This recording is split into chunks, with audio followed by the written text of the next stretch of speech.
Hello everyone, ఇలాంటి videos మీకు ముందుగా కావాలి అనుకుంటే మా ఛానల్ని సబ్స్క్రైబ్ చేసుకొని పక్కనే ఉన్న బెల్ ఐకాన్ని క్లిక్ చేయండి. అప్కమింగ్ రివ్యూలోకి వెళ్ళిపోదాం.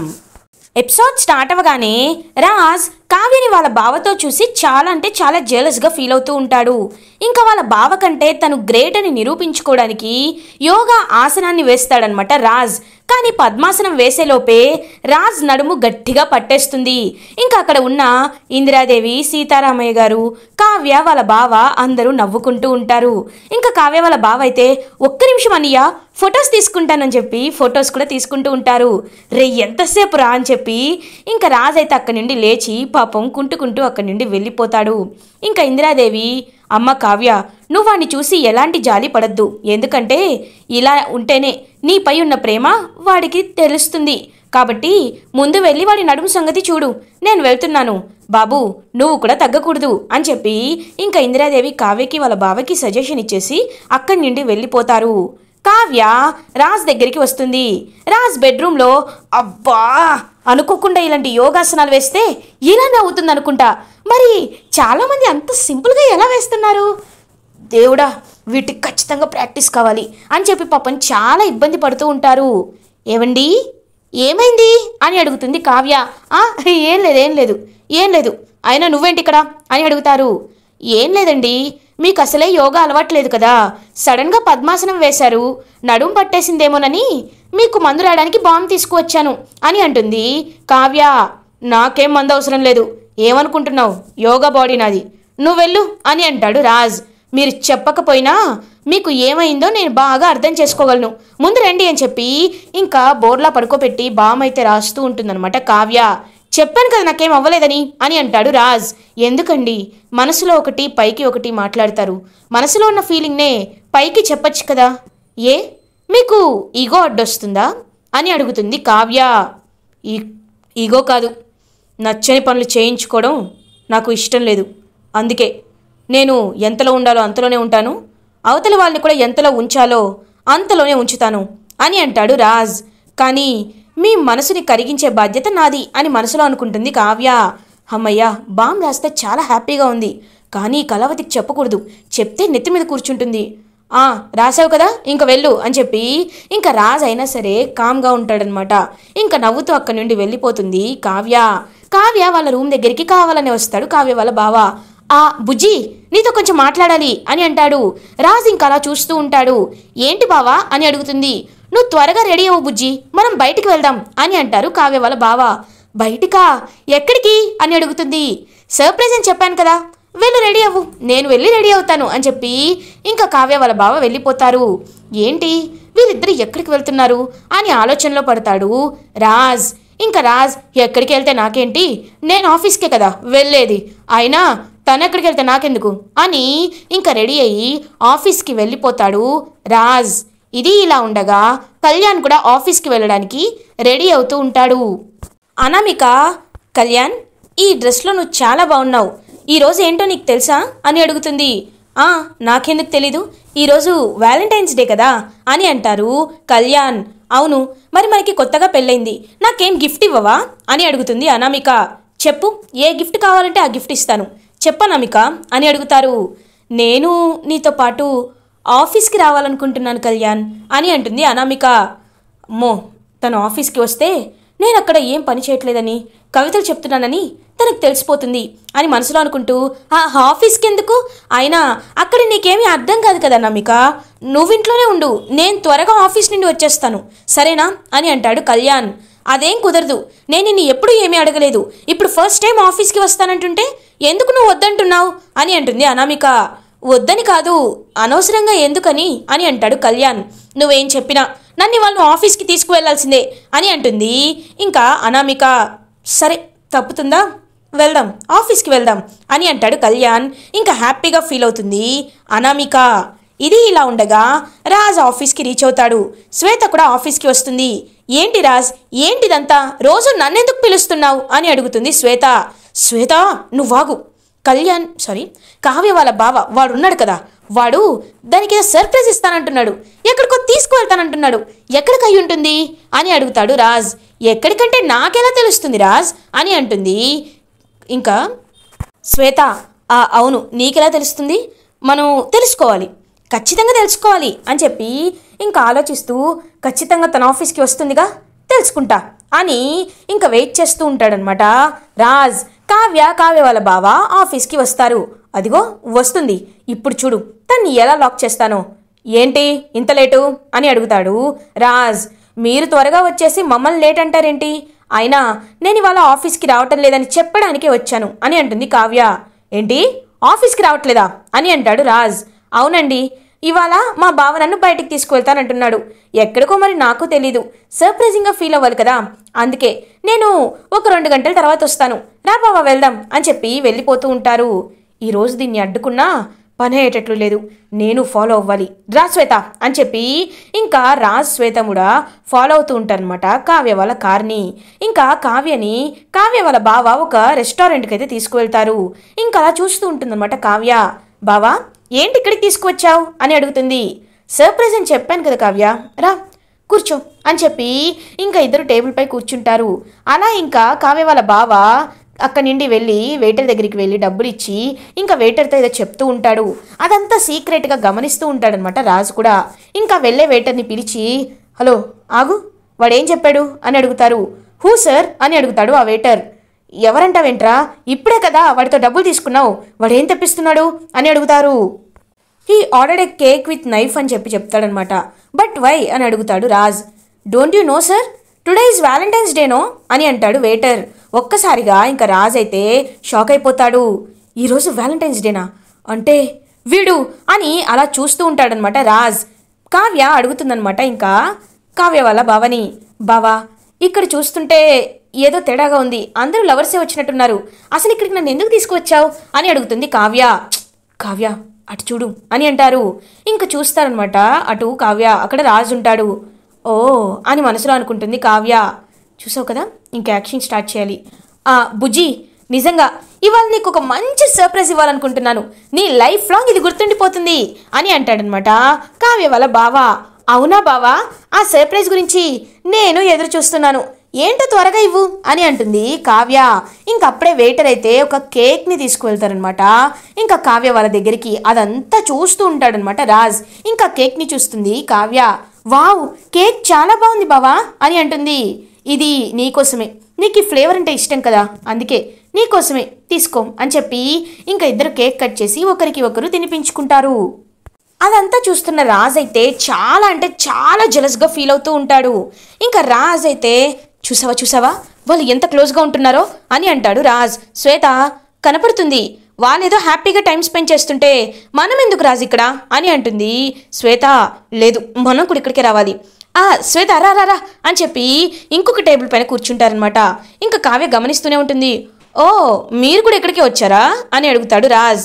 అన్నయ్య మేము ఇక్కడికే వచ్చాం, అయినా నువ్వేంటి ఇక్కడ అని అడుగుతారు. నేను శ్వేతతో వ్యాలంటైన్స్ డే జరుపుకోవడానికి ఇక్కడికి వచ్చా, మీరెందుకు వచ్చారో అని అడుగుతారు. అదేంటన్నయ్య మీకు మాకు వేరువేరుగా ఉంటుందా ఏంటి, మేము అందుకే వచ్చాం కదా బుజ్జి అని అంటారు. అవును బావా అని అంటుంది కావ్య. ఇదంతా దూరం నుంచి రాహుల్ గమనిస్తూ ఉంటాడనమాట. ఇంకా రాహుల్ అయితే ఒక్కసారిగా షాక్ అయిపోతాడు. ఇంత జరుగుతుందా అంటే రాజ్ వేరే వాళ్ళతో కావ్య వేరే వాళ్ళతో ఇలా ఉంటున్నారా, అసలు ఏం జరుగుతుంది? ఇద్దరి క్యారెక్టర్ అది కాదే, రాజ్ నటిస్తున్నాడా కావ్య నటిస్తుందా, ఇద్దరు నటిస్తున్నారా, అసలు ఏమైంది వీళ్ళకి? ఏదైతే ఏంటి, నాకు ఉపయోగపడే ఫోటోలు నాకు దొరుకుతున్నాయి అని ఇంకా వాళ్ళని ఫోటో తీసుకుంటాడనమాట. కావ్య వాళ్ళ బావతో క్లోజ్గా ఉంటున్నట్టు, ఇటు రాజు కూడా శ్వేతతో క్లోజ్గా ఉంటున్నట్టు ఈ ఫొటోస్ అన్ని తీసుకుంటాడు రాహుల్. ఇది ఇలా ఉండగా ఇంకా కళ్యాణ్ అనామిక ఆఫీస్కి రీచ్ అవుతారు. ఇంకప్పుడే ఎంప్లాయీ శృతితో మాట్లాడుతూ ఉంటుందన్నమాట అనామిక. ఏంటి అలా చూస్తున్నావు, నాకు గుడ్ మార్నింగ్ చెప్పవా అని అంటుంది అనామిక. మీరు ఎవరు మేడం అని అడుగుతారు. ఒక్కసారిగా అనామిక షాక్ అయిపోయి చాలా ఇంకా ఇరిటేటింగ్గా లైక్ తనకైతే చాలా నచ్చదనమాట, అలా ఫీల్ అవుతూ ఉంటుంది. అప్పుడు కళ్యాణ్, శృతి తను మా వైఫ్ అని అంటారు. ఓ సారీ సార్, ఫస్ట్ టైం కదా తెలీదు, గుడ్ మార్నింగ్ మేడం అని అంటుంది శృతి. గుడ్ మార్నింగ్ అని కళ్యాణ్ క్యాబిన్కి వెళ్తారు కళ్యాణ్ అనామిక. చూసావా ఇక్కడ ఎంత బోరింగ్గా ఉంటుందో, చెప్తే వినవు కదా అని అంటాడు కళ్యాణ్. ఏంటి కళ్యాణ్ అలా అంటున్నావు, ఇది ఎవరిది, ఈ ఆఫీస్ ఎవరిది? మనది. దీనికి నువ్వు వారసుడివి, అలాంటిది ఆఫీస్ బోరింగ్గా ఉంటుందంటావేంటి? ఇంతకీ బావగా కనిపించటం లేదు అని అంటుంది అనామిక. అవును, అన్నయ్య ముందే బయలుదేరాడు కదా, ఇంకా రాలేదేంటి? శృతి, అన్నయ్య ఎక్కడా అని అడుగుతాడు కళ్యాణ్. సార్ శ్వేత గారితో బయటికి వెళ్ళారు సార్ అని అంటుంది ఇంకా శృతి. ఇంకా కళ్యాణ్, ఓ అవునా, మరి మా వదిన అని అంటారు. కావ్య మేడం కూడా వెళ్ళారు సార్ అని చెప్పి అక్కడి నుండి వెళ్ళిపోతుంది. సర్లే, అయినా వదిన ఈ మధ్య ఏంటో కొంచెం వింతగా బిహేవ్ చేస్తున్నారు. ఏదైనా అన్నయ్య మనసు మార్చడానికే. చూసావా, అన్నయ్య వదిన కూడా ఆఫీస్లో లేరు, మనం కూడా వెళ్ళిపోదామా అని అంటాడు కళ్యాణ్. అదేంటి కళ్యాణ్ అలా అంటున్నావు? ఏ బావగారు లేకపోతే నువ్వు ఏమీ చేయలేవా, డెసిషన్స్ తీసుకోలేవా అని అంటుంది అనామిక. నేను ఈ ఫీల్డ్కి కొత్త, అసలు నాకు ఇందులో ఏది తెలీదు, అలాంటిది డెసిషన్స్ తీసుకోమంటావేంటి అని అంటాడు కళ్యాణ్, అదంతా నాకు తెలీదు, రా నువ్వు ముందు నేను చెప్తానని చెప్పి అనామిక ఇంకా రాజ్ క్యాబిన్కి తీసుకువెళ్తుంది కళ్యాణ్ని. ఎందుకు ఇక్కడికి తీసుకొచ్చావు అని అడుగుతారు. ఒకసారి ఆ చైర్లో కూర్చుంటే చూడాలి అనిపిస్తుంది, అయినా కొన్ని ఫైల్స్ అన్నీ పెండింగ్లో ఉన్నాయి కదా, అవి నువ్వు చూస్తే తప్పేంటి అని అంటుంది. కరెక్ట్గా అదే టైంకి కొంతమంది క్లయింట్స్ అయితే వస్తారు.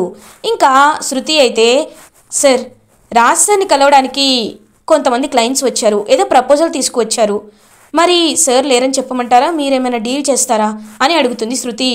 తెలుసు కదా, అన్నయ్య అన్నీ చూసుకుంటాడు, వాళ్ళని రేపు రమ్మని చెప్పు అని అంటాడు కళ్యాణ్. వద్దొద్దు, ఇప్పుడే రమ్మని చెప్పు, కళ్యాణ్ డీల్ చేస్తాడు అని అంటుంది అనామిక. ఒక్కసారిగా కళ్యాణ్ షాక్ అయిపోతాడు. ఏంటి అనామిక అని అంటాడు. నువ్వు ఆగు కళ్యాణ్, నీకేమీ తెలీదు, నీ పేరు శృతి, వెళ్ళి ఆ డెలిగేట్స్ని రమ్మని చెప్పు అని చెప్పి అంటుంది. ఓకే సార్ అని ఇంకా అక్కడి నుండి వెళ్ళి డెలిగేట్స్ని తీసుకొస్తుందన్నమాట శృతి. ఇంకా డెలిగేట్స్ అయితే కళ్యాణ్ని చూస్తారు. రాజ్ సార్ లేరా అని అంటారు. మా బావగారు బయటికి వెళ్ళారు, అన్ని నిర్ణయాలు మా వారినే తీసుకోమన్నారు, మీరేం మాట్లాడాలన్నా కళ్యాణ్తో మాట్లాడండి అని అంటుంది అనామిక. పాపం కళ్యాణ్ సైలెంట్గా ఉంటాడు. సార్, మేము ఒక ప్రపోజల్ని తీసుకువచ్చాం, ఒకసారి చూడండి. ఇలాంటి డిజైన్స్ని డిజైన్ చేస్తే మార్కెట్లో ఇప్పుడు ఇవే ట్రెండ్ అవుతున్నాయి, వీటికి కొంచెం కాస్ట్లీగా ఖర్చు అవుతుంది, కాకపోతే ఇవి ఒక్కసారి క్లిక్ అయితే ఖచ్చితంగా మీకు మంచి పేరు వస్తుంది సార్ అని వాళ్ళిద్దరూ మాట్లాడుతూ ఉంటారు. అంటే ఇవి న్యూ ప్రోడక్ట్స్ అంటున్నారు, రిస్క్ ఎక్కువ ఉంటుందేమో, ఒకసారి అన్నయ్యని అడగాలి అని అంటాడు కళ్యాణ్. అలా అంటావేంటి, రిస్క్ తీసుకుంటేనే ఎంతో ఎత్తుకి ఎదగగలం, ఒక్కొక్కసారి రిస్క్ తీసుకోవడంలో తప్పేమీ లేదు, అయినా నువ్వు డెసిషన్ తీసుకోవడంలో తప్పేముంది, బావగారే వచ్చి తీసుకోవాలా, నువ్వు డెసిషన్ తీసుకోలేవా అని అంటుంది అనామిక. అది కాదు అనామిక అని అంటాడు కళ్యాణ్, నేను చెప్తున్నాను కదా, ఈరోజు నువ్వు నా కోరిక తీర్చాలి, నేను చెప్పేది విను, ఆ అగ్రిమెంట్పై సంతకం చెయ్యి, నువ్వు డెసిషన్ తీసుకో, సరేనా అని అంటుంది అనామిక. సరే, నువ్వు చెప్పిందే చేస్తాను అని నేను ఈ అగ్రిమెంట్కి ఓకే చెప్తున్నాను, మీరు ఏం చేయమంటారో చెప్పండి అని అంటాడు కళ్యాణ్. సార్, ఈ అగ్రిమెంట్ రాసుకుంటున్నట్టు వీటిపై సంతకాలు చేయండి సార్ అని అంటారు. ఇంకా కళ్యాణ్ పాపం ఆలోచిస్తూనే మనసుకి నచ్చకపోయినా సరే ఇంకా అనామిక చెప్పిందని, అనామికకి మాట ఇచ్చాడని చెప్పి ఇంకా అగ్రిమెంట్పై సంతకం చేస్తారు. ఆ ఇద్దరు క్లయింట్స్ అయితే హ్యాపీగా ఫీల్ అవుతారు, ఇంకా అక్కడి నుండి వెళ్ళిపోతారు. చూసావా, ఇవాటి నుండి నీకు గుడ్ టైం స్టార్ట్ అవుతుంది, ఖచ్చితంగా నువ్వు రాజ్ బావ గారి కంటే పెద్ద స్థానంలో ఉంటావు నాకు తెలుసు అని హ్యాపీగా ఫీల్ అవుతుంది అనామిక. ఇది ఇలా ఉండగా రాహుల్ రుద్రానికి వెళ్ళి ఆ ఫొటోస్ చూపిస్తాడు. ఇంకా అవి చూసిన రుద్రాని ఒక్కసారిగా షాక్ అయిపోతుంది. అంటే కావ్య వాళ్ళ బావతో క్లోజ్గా ఉందని నేను అనుమానించడం నిజమే అయిందన్నమాట. చూసావా, వీళ్ళ వెనకాల వెళ్తే మనకి ఎంత పెద్ద న్యూస్ దొరికిందో అని అంటుంది రుద్రాని. అవును మమ్మీ, ఇప్పుడు ఈ ఫోటోల్ని అందరికీ చూపించి రాజ్ని కావ్యని బ్యాట్ చేద్దాం అని అంటాడు రాహుల్. రేయ్ తింగరోడా, అందుకే నిన్ను తింగరోడ్ అనేది. చూడు, ఈ ఫోటోలని ఇప్పుడు కాదు, ఎందుకంటే కావ్య వాళ్ళ బావ వచ్చి 2 రోజులే అయ్యింది, ఇప్పుడు చెప్తే ఎవ్వరూ నమ్మర్రా, కొంచెం టైం అవ్వాలి, కొంచెం టైం అయిన తర్వాత పర్ఫెక్ట్ టైంలో ఈ ఫోటోలు చూపిస్తే అందరూ నమ్మడానికి వీలుగా ఉంటుంది, అర్థమైందా అని అంటుంది రుద్రాని. అర్థమైంది మామ్ అని అంటాడు రాహుల్. ముఖ్యంగా ఈ ఫోటోలని ఆ రాక్షసి కంటపడకుండా కాపాడుకో, సరేనా అని అంటుంది రుద్రాని. ఓకే మామ్ అని వెళ్ళిపోతాడు రాహుల్. వెనక్కి తిరిగి చూసేసరికి అక్కడ స్వప్న ఉంటుంది. ఇంకా రుద్రాని భయపడిపోతుంది. నువ్వేంటి ఇక్కడ అని అంటుంది. నువ్వేంటి మీ కొడుకుతో సోది కబుర్లు చెప్పుకుంటున్నావు అని అంటుంది స్వప్న. సోదా అదేమీ లేదు అని అంటుంది రుద్రాని. ఏదో రాక్షసి కంట పడకూడదంటున్నావు, నా గురించేనా అని అడుగుతుంది స్వప్న. అయ్యో నువ్వు రాక్షసేంటి, నువ్వు దేవతవి స్వప్న అని అంటుంది రుద్రాణి. నాకు పౌడర్ వేసింది చాలు కానీ వెళ్ళండి, వెళ్ళి నా కోసం బ్రేక్ఫాస్ట్ తయారు చేయి వెళ్ళు అని అంటుంది స్వప్న. ఇంకా రుద్రాణి అక్కడి నుండి వెళ్ళిపోతుంది. ఇది ఇలా ఉండగా ఈవినింగ్ అవుతుంది. ఇంకా రాజ్ కావ్య హ్యాపీగా ఇంటికి వస్తారనమాట. లైక్ ఇప్పుడు రాజేమో ఒంటరిగా, కావ్య వాళ్ళ బావతో ఇంటికి వస్తుంది. ఇంకా రుద్రాణి, ఏంటి కావ్య ఈ మధ్య మీ బావతో కాస్త క్లోజ్గా కనబడుతున్నావు అని అడుగుతుంది రుద్రాణి. ఇంకా వెంటనే ఇందిరాదేవి అలా చూస్తూ ఉంటారు, డౌట్ వస్తుందేమోనని. అప్పుడే అపర్ణ, ఏంటి రుద్రాణి నీ ఉద్దేశం ఏంటి అని అంటుంది. అలా కాదు వదినా, ఈ మధ్య కొత్తగా వాళ్ళ బావ వచ్చాడని తనతోనే కనబడుతుంటే అని అంటుంది రుద్రాణి. చూడు, నా కోడలు ఎలాంటిదో నాకు బాగా తెలుసు. ముందు నువ్వు నీ కొడుకు గురించి పట్టించుకో, సరేనా? కావ్య నువ్వు లోపలికి వెళ్ళు అని అంటుంది అపర్ణ. ఇంకా కావ్యకి కాస్త గిల్ట్గా అనిపిస్తుంది అనమాట. అత్తయ్య గారు నన్ను ఎంతో నమ్ముతున్నారు, అలాంటప్పుడు నేను ఇలా నటించడం కూడా తప్పే కదా అని చెప్పి కొంచెం గిల్ట్గా అనిపిస్తుంది అనమాట కావ్యకి. ఇటువైపు రాజ్కి కూడా మమ్మీ ఈ మధ్య కళావతిని సపోర్ట్ చేస్తూ మాట్లాడుతుంది. కళావతిపై మమ్మీ ప్రేమ పెంచుకుంటుంది.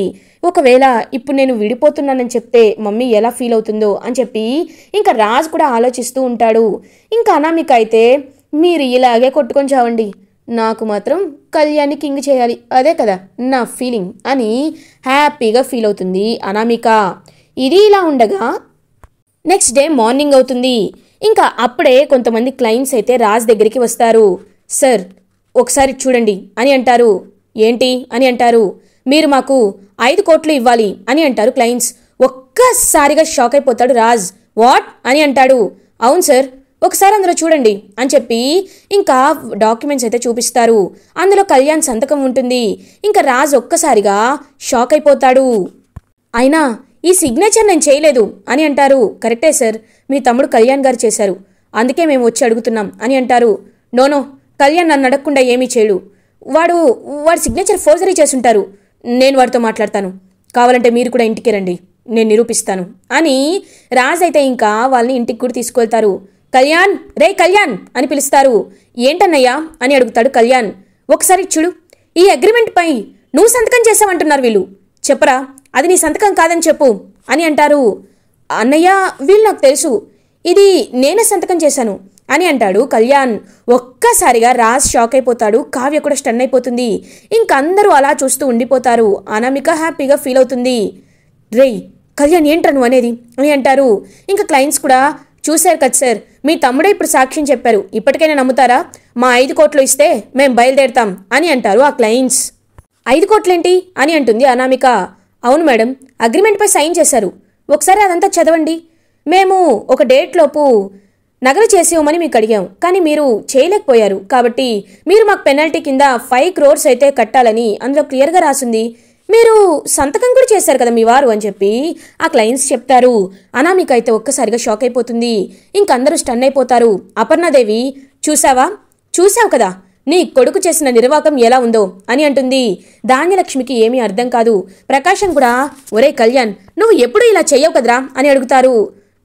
నాన్న అసలు ఇలా ఎలా జరిగిందో నాకు అర్థం కావట్లేదు, వీళ్ళని నమ్మాను కానీ వీళ్ళు ఇలా చేస్తారనుకోలేదు అని పాపం టెన్షన్ పడుతూ ఉంటాడు కళ్యాణ్.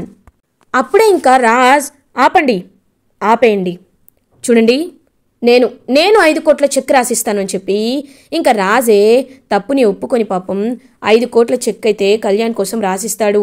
ఇంకా అందరూ ఒక్కసారిగా షాక్ అయిపోతారు. కళ్యాణ్ పాపం ఎమోషనల్గా రాజ్ని వచ్చి హక్ చేసుకుంటాడు. అన్నయ్య అని అంటాడు. చూడు, నువ్వు తప్పు చేసావని అనట్లేదురా, కానీ ఇంకొకసారి అగ్రిమెంట్పై సంతకం చేసేటప్పుడు చూసుకొని చెయ్యి, సరేనా అని అంటాడు రాజ్. ఇంకదంతా చూస్తున్న అనామిక కూడా చాలా ఎమోషనల్గా ఫీల్ అవుతుంది. అలా ఇంకా రాజ్ అయితే కళ్యాణ్కి వచ్చిన ప్రాబ్లమ్ని సాల్వ్ చేస్తాడు. ఇలా ఎపిసోడ్ ఎండ్ అవుతుంది. ఫర్దర్ ఎపిసోడ్ రివ్యూస్ ముందుగా మీకు కావాలి అనుకుంటే మా ఛానల్ని సబ్స్క్రైబ్ చేసుకోండి. Thanks for watching.